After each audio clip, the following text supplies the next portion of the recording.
Title: James G. Watt, Reagan's controversial environmental maverick, has checked out at 85.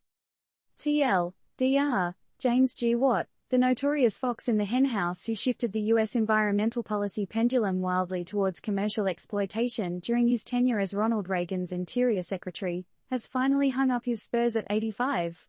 His controversial decisions rocked the nation, sparking fiery debates over the fate of public lands. His unpredictability, eyebrow-raising statements, and no-holds-barred approach left a significant mark on the U.S. environmental landscape.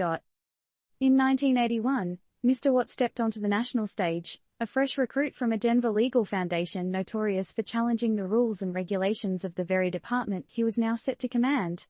This appointment had critics raising their eyebrows, labeling him a fox in the henhouse. His notorious response to a question regarding preserving wilderness areas would set the tone for his tenure. "I do not know how many future generations we can count on before the Lord returns," he infamously remarked. So, are we prioritizing fossil fuels over fossil records, then? Watt's belief system extended beyond his evangelical Christian faith into his professional realm, transforming the Department of Interior into his holy mission. His actions, however, landed him in hot water more often than not, as he publicly took potshots at liberals, the Beach Boys, and just about everyone else he disagreed with. Who knew stewardship of public lands could be such a riot? During his tenure, Watt accused environmental extremists of holding back economic growth and national security. So, the solution? Unleash control of public resources to private industry. Who needs wilderness when we can have wealth, right? Watt's policies, unsurprisingly, brought him a considerable amount of backlash.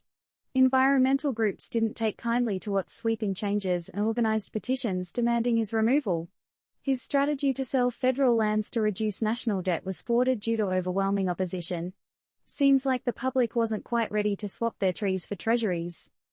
Regardless of his controversial career, there were those who lauded Watt's efforts.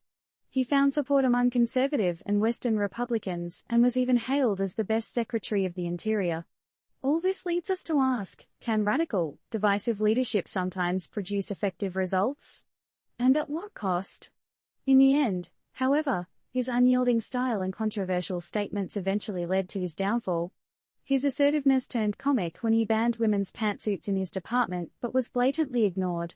He even reversed the bison on the department logo to face right, signifying his political leanings.